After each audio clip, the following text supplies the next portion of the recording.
Hey guys, welcome to today's video.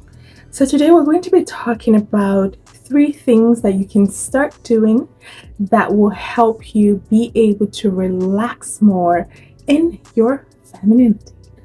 Alright, so one of the very first tips that can help and has helped me is meditating.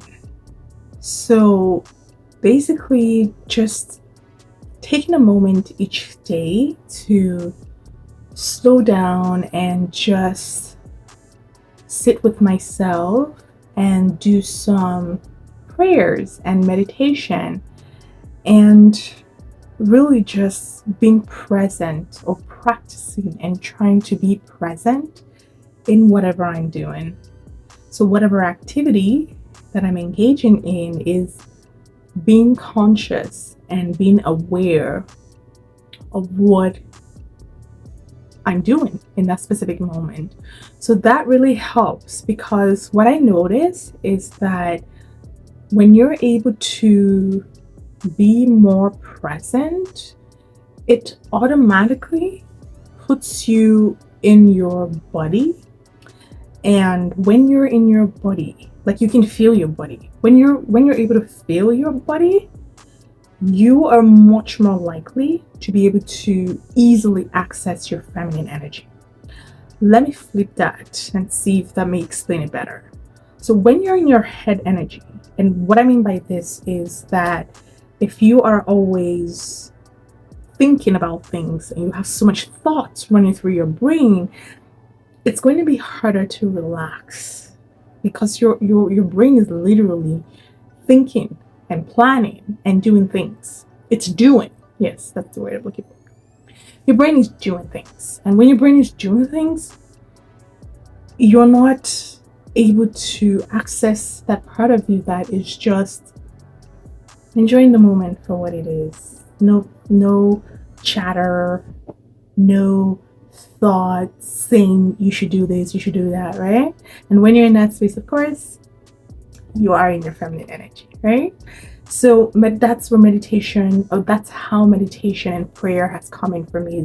It forces me to slow down and practice my presence in the activities that I'm engaging myself with. So number 2 is practicing receiving. So essentially, when you are recovering and starting this journey, what you're going to notice is that you're going to struggle with receiving. And by the way, let me break that down, because I know that was something I struggled with too. When I say practice receiving, I mean receiving compliments, receiving gifts, receiving people doing things for you, allowing people to do things for you. That's what I mean by receiving. So it could be something as simple as somebody opening the door for you, or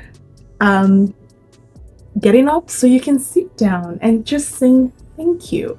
Not feeling like it has to be a transaction where you have to do something in return for them, right? Because I know a lot of us were brought up with that mindset of don't accept things from strangers, right? Don't accept things from people. They usually have an agenda behind the gift.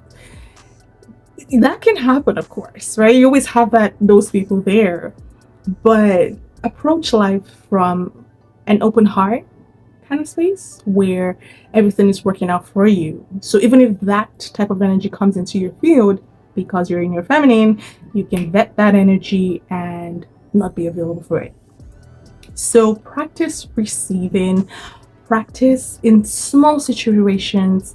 If your child or your niece or nephew comes to you and say, well, can I do this for you? Say, sure, thank you, right? Don't feel like, or rather, you're going to notice the urge to give something back, right? So it feels more like a transaction and you don't feel like you owe them. When you start this journey, you're going to feel that, girl, resist the urge. Bite your fingers. Like, bite your fingers if you have to. Okay? Pull your hair if you have to. Okay, don't pull your hair, but you get the point. Find something to, resist the urge to give something back.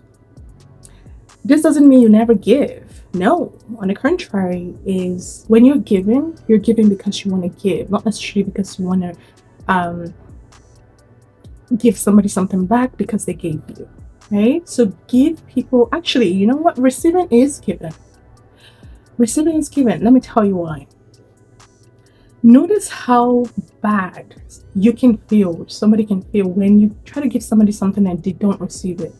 They feel rejected, right?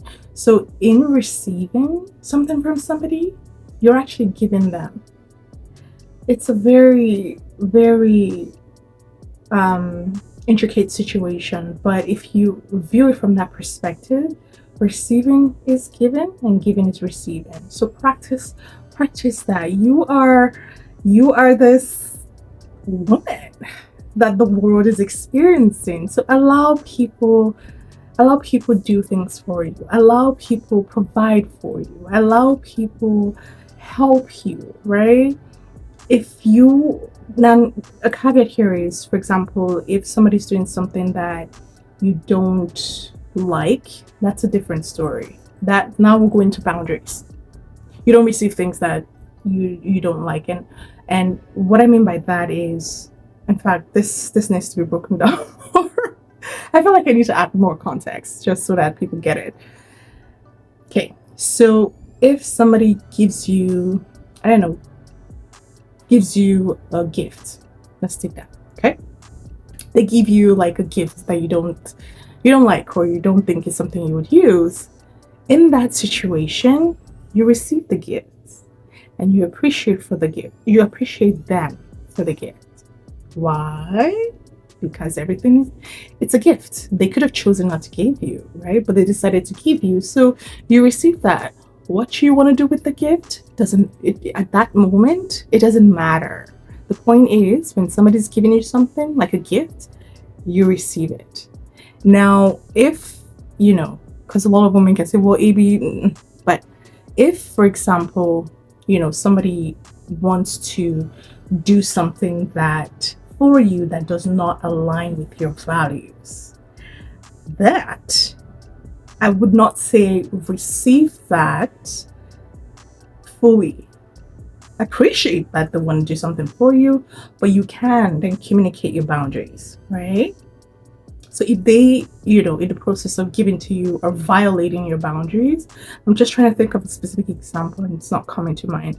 But if they're violating your boundaries, that's a different story. That has nothing to do with receiving, right? We'll talk about that in a different video. So don't confuse that. I'm talking about people offering you things, right? To make your life easier, right? So whether it's opening doors for you, getting you a seat so you can sit down, getting up for you so that you can sit down, helping you carry your stuff, complimenting you, right? Receive and appreciate it, and don't transact, and don't say you too, or what can I get you, or none of that. We are practicing receiving at this stage.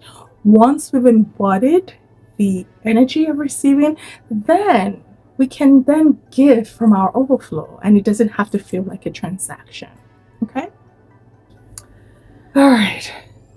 So another tip that I wanted to give you ladies is that you become more aware of who is accessing your energy and who's plugging into you. So one of the effects of being a feminine woman in this modern day is you become very shiny. And whether you like it or not, people will be magnetically drawn to you, right? So being able to understand who's coming into your field, who has access to you, and giving and becoming more conscious in how you give your energy away, it's going to help you to be able to relax more in your femininity. Feminine energy is luxurious. It is the energy that comes out when a woman is relaxed. When a woman doesn't feel safe or doesn't feel safe enough to relax, she cannot be in her feminine. There's just no way. Okay?